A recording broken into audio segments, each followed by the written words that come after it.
Okay, so I don't know what made me want to do this video. I guess I just wanted to tell a fun story.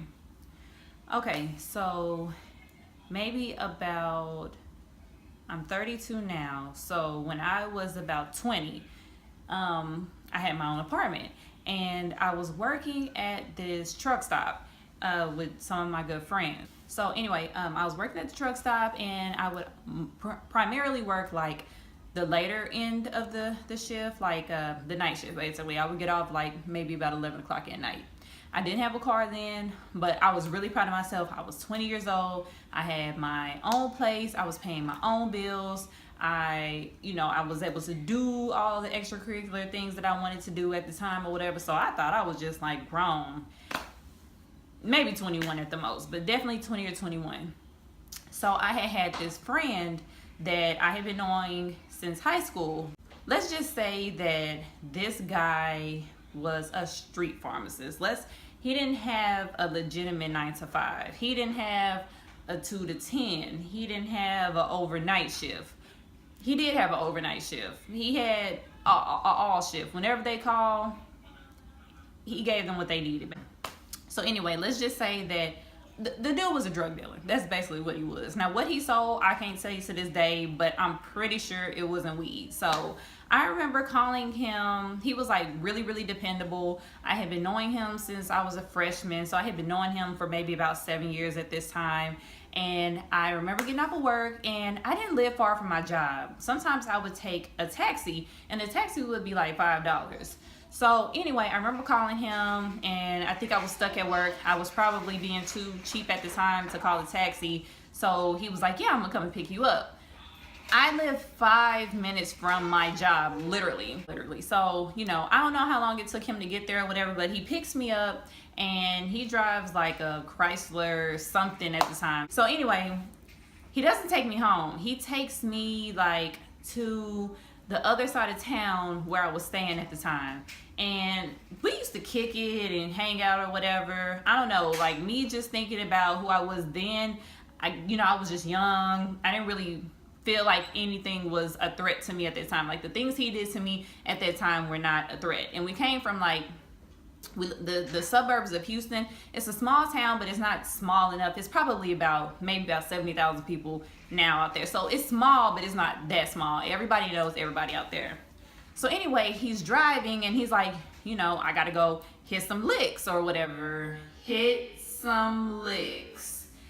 And I'm like, okay, I'm in my full uniform, apron on. I'm tired. It's nighttime. I've been at work for 8 hours dealing with these truck drivers. Like, God knows I'm tired.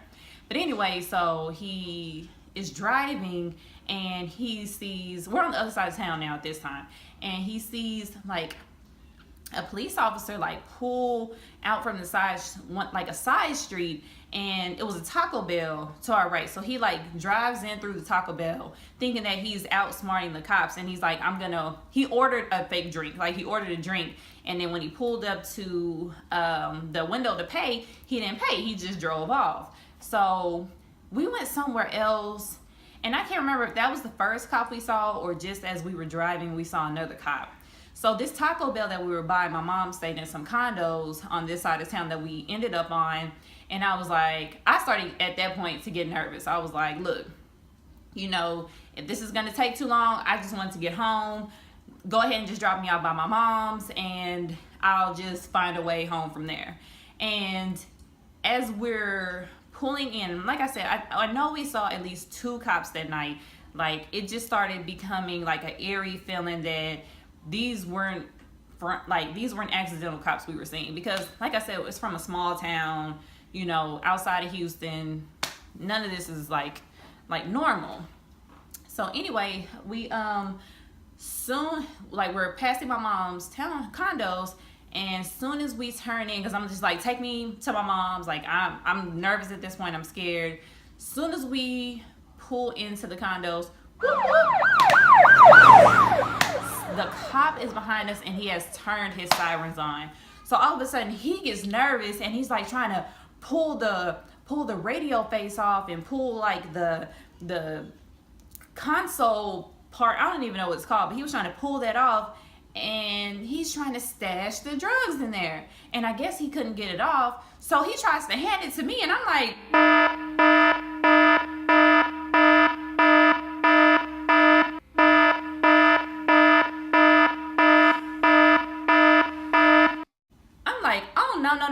no, like no, like I'm not taking that stuff. I'm like, no, I'm not taking it.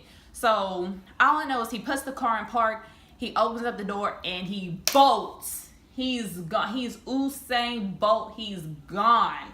He's gone. And I'm just sitting in the car looking like, and the cops behind us, you know, the car stopped. I'm just like, really though? Like, you really left me in the car?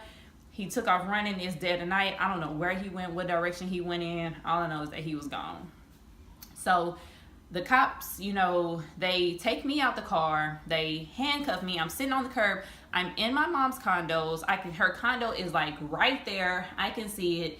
And, you know, they put me in the back of the police car, and on the police screen, they have his picture up. Now, I know him. I knew him, and I knew that this car was not registered in his name. So they were looking for him. They were following him. They were watching him. He was a repeat time offender for this. Like, he already had a rep for this. So they were looking for him. And so I'm sitting, you know, at first I'm sitting on the curb for a while. Then they put me in the car. I see it. And I guess they have taken off. A couple of cops have taken off and gone to look for him. And eventually, maybe about 20 minutes, I don't know, it felt like a long time. It was probably longer than it was. Like, they obviously were not looking for me. I'm in my work uniform. I'm like, y'all, look, I just got off work. He was supposed to be taking me home.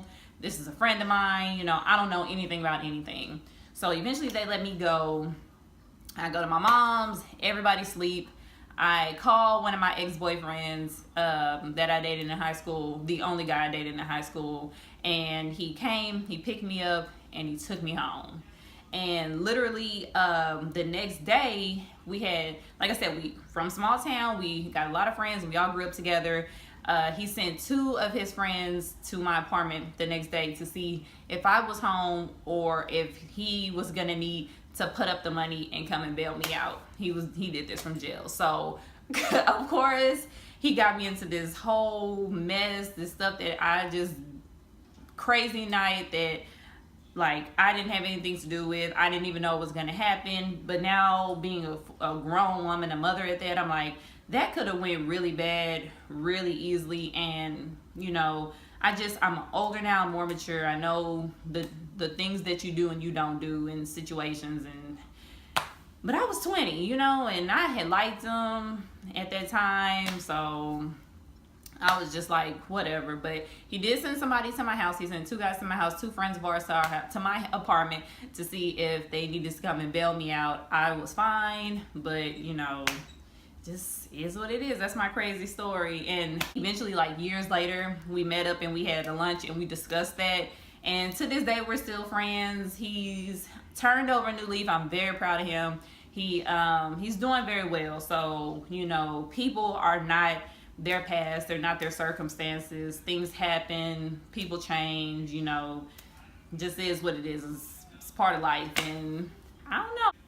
That's all I had. I'll check you guys out later. And thank you for tuning in. It's not that crazy of a story. I've seen a lot crazier stories on YouTube, but I have much more stories that I'm going to start throwing in. I have another story with this same guy, and it's an incident from my freshman year. I'm going to tell that story another time. So I'll see y'all later. Bye.